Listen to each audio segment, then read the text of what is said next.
To try and put these things into words is quite difficult. Thinking is difficult.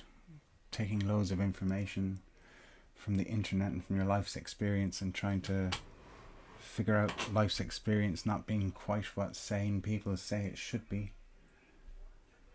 Life's quite insane, the living of it. And to take what's on the internet where so much people are expressing their paranoias and their paranoias have run away with them.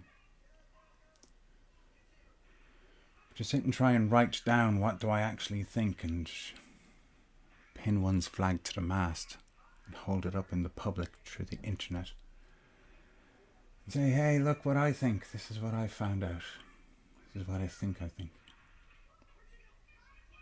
involves going into one's subconscious, which we don't really know what's in our subconscious unless we go in there.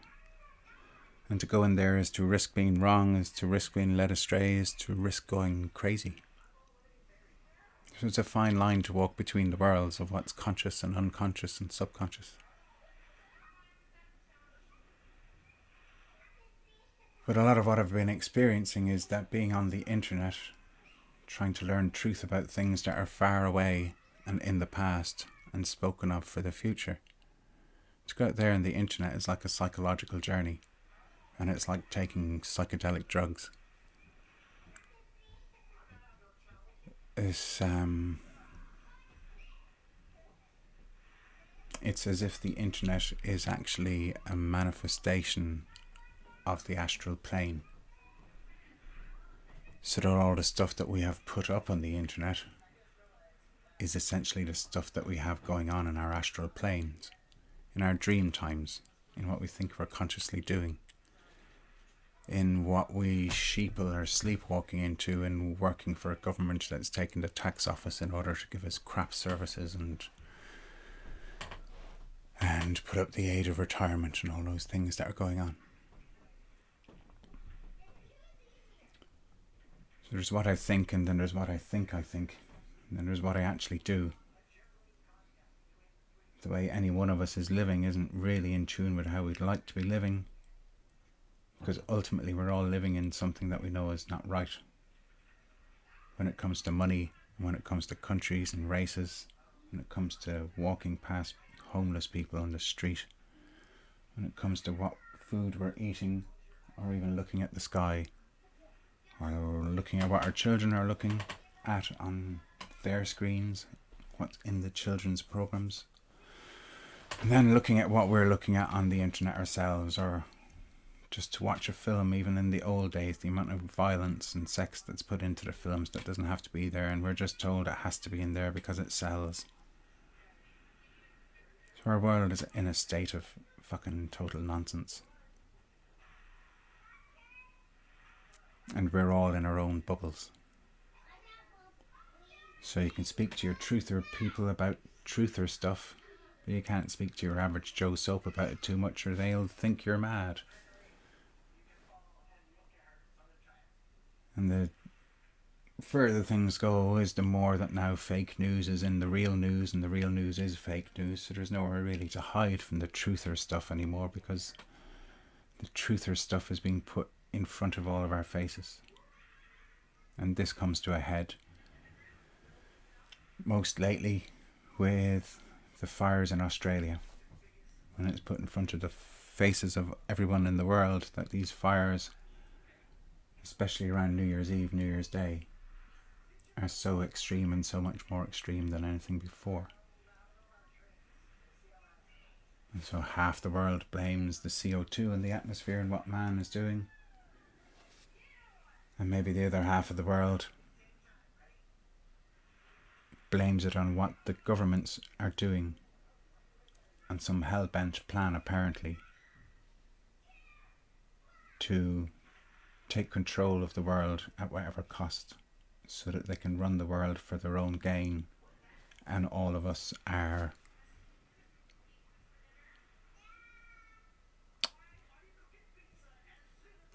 just farmed for their benefit. So what really happens to us doesn't matter so much to these people. This is all very hard stuff to work out and to accept. I don't know what to think of it. It's very hard to commit to saying that there are absolute psychopaths running the world and we're all fucked. It looks like it's true that there are psychopaths running the world, but I struggle with the idea that we're all fucked. Because the deeper questions in the subconscious and the unconscious are questions of, well, where does this evil come from? If the truther movement can trace it down through history, that a certain sect of people have come out from amongst the Jews pretending to be Jews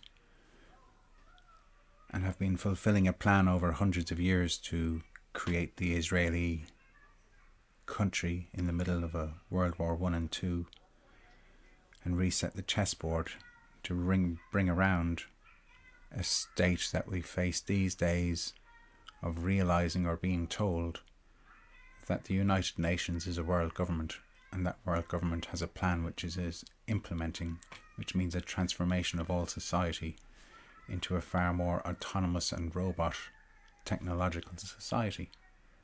I mean, people like me don't want to believe that. I just don't want to be part of that. What people like me are noticing is, for decades, nature is being systematically destroyed, bit by bit by bit by bit by bit by bit by bit by bit by bit, transforming the shape of our society and transforming the countryside, and now all the more so transforming the urban areas to become smart cities. So I find the information terrifying, but I found the information from listening to the promotional videos and stuff of these companies that are doing this, or from the promotional materials from the UN itself describing its plans for what it wants to do. It's all out there on the internet to look at. It doesn't have to come from paranoid truthers adding their bias and paranoia on top. But fair play for having the paranoia. So para means beyond, and noia, I think, comes from the word knowledge. And so paranoia means beyond knowledge, which is to say beyond what we know. So paranoia is not necessarily bad, but it's a difficult thing to live with, to be looking at, straining to see beyond what you know. And much of what we know that's beyond what we know is in our subconscious. And in our subconscious is loads of terrifying things. So it's no wonder that there are bad connotations for paranoia. It certainly is a difficult thing to live with. And the paranoid among us are aware that paranoia has been weaponized. So in amongst the truth movement is a lot of paranoia. And that paranoia is making things so confused with so many voices saying so many outrageous things. And it's very hard to be clear about what really is happening at this stage. And that's reflected in the 5G movement very much, and it's reflected in the Extinction Rebellion movement very much, and the school strikes.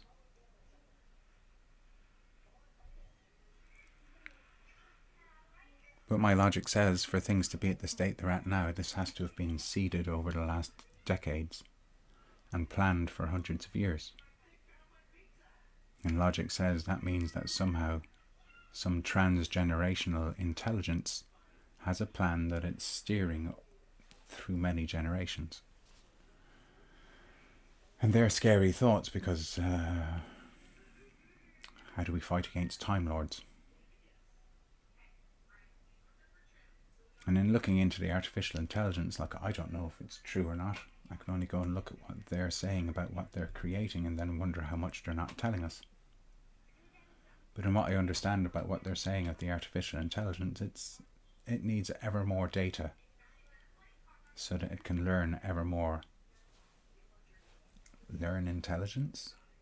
The words get difficult. The question with it is can AI become conscious? But another question is, before it comes conscious, is it unconscious? another question still again is there a spiritual consciousness, a non-physical, non-mortal intelligence which has been grooming us for hundreds of years or thousands of years and getting us to do all the work of mining all the minerals and metals and feeding us the blueprint information to get us to make a body for it. So through the internet we have manifested building a body for an entity. Call it the devil. Not that I'm in any way purporting one version of any of their religions, but the religions are talking about there being a something which would deceive us, and a something which would seek to take over our souls.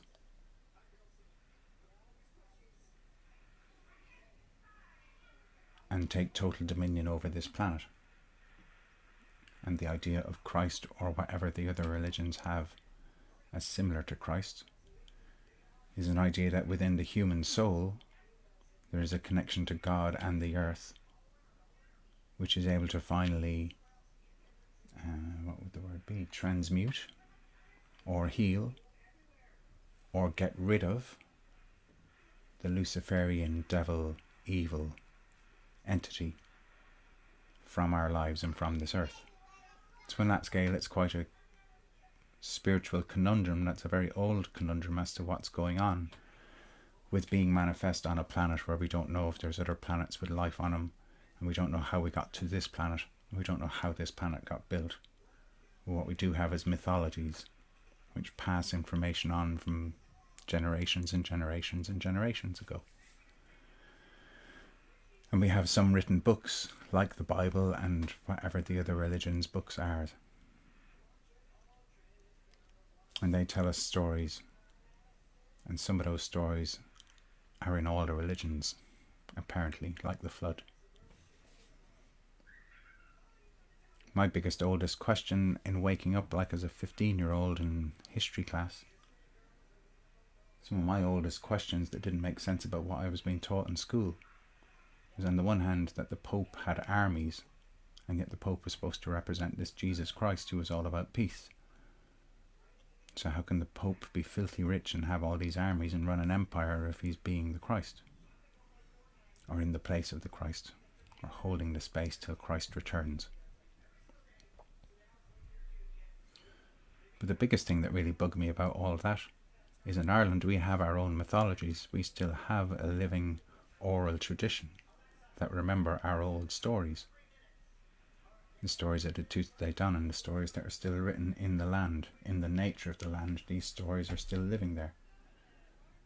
In the sacred sites that are built out of stone and organic matter and inorganic matter, so that they make an energy capacitor that are aligned with the sky and with the stars in the sky and with the rest of the landscape of the country that they're in.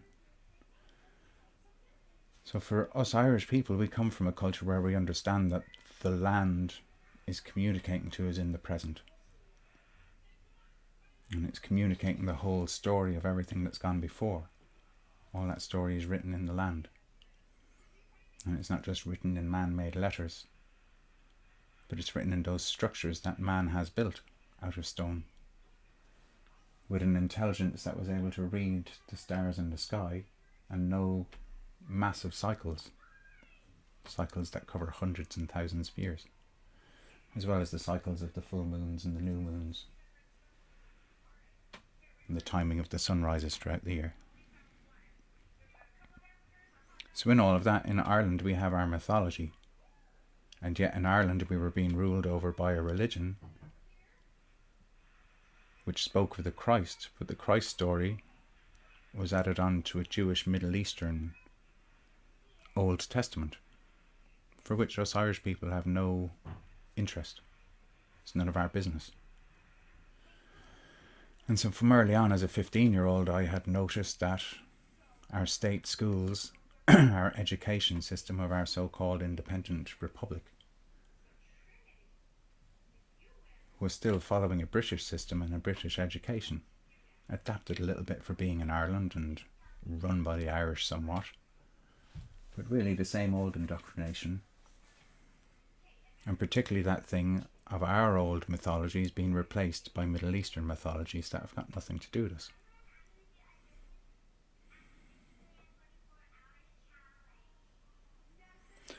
But in those ancient Irish stories, there is talk of weaponry that's like laser weaponry these days. And there's talk of humans being bred with animals. And there's talk of transhumanist humans who had machine parts in them. And again, lasers.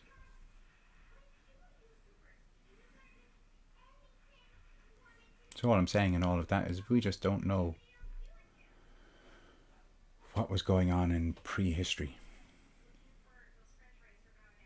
And we've no great reason to trust what we're being told about what was going on in prehistory or the so-called Dark Ages before the Enlightenment.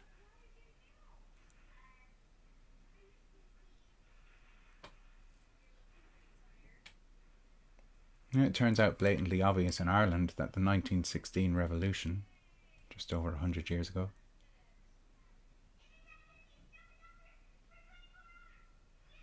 was being played.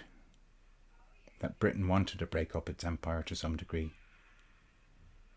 because in breaking up its empire and giving a devolution to these little countries that it conquered, those countries stayed using its system and using its laws. They were just using them as their own subsidiary of the empire, thinking it's free but really still a slave. And so in Ireland these days,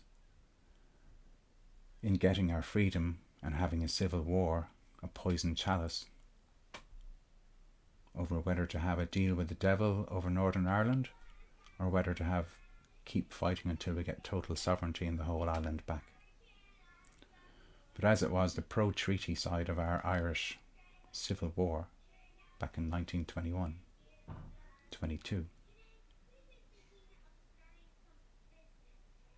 a faction of the Irish were actually working with the British and maintained a British Empire in Ireland, but now called the Republic of Ireland, or back then the Irish Free State. So the Irish Free State that became the Republic of Ireland in 1948-49, that Republic of Ireland works with Britain and Europe and the United Nations to fulfill a blueprint and an agenda that isn't an Irish agenda. It's still punishing its own people. It's still working with alien forces to destroy Ireland, destroy Irish culture, destroy Irish land, water, and destroy Irish intelligence.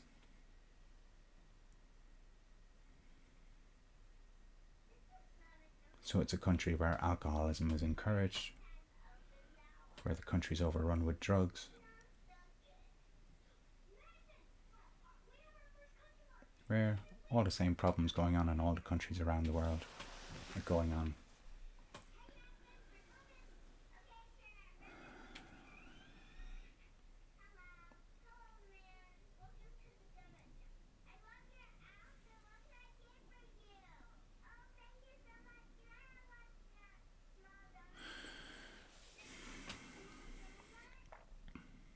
I have to stop and think for a while.